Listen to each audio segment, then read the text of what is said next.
What's up guys, you're watching the Sleep Show, and if you're new to my channel, don't forget to subscribe and like. Today our topic is PlayStation 5 error, and the error is CE-119224-9, and error occurred while updating the PSVR2 controller device software. So here is the getting the error update about the your console.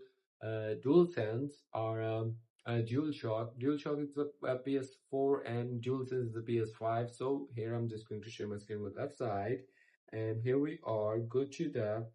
Simply go to the settings. Here we add settings, and then to just go to the here is the screen and accessories, controller settings, and here is a DualSense wireless update. You simply just update from here. If you're having a problem, you just try it again or check your internet connection is working or not, because your DualSense software update also need a network. Everything is need a network on your console while updating or downloading. So here is the other settings, medium settings, and a trigger efficiency, other DualSense controller. Look at that device software. You just update it and use a USB cable, not the Bluetooth.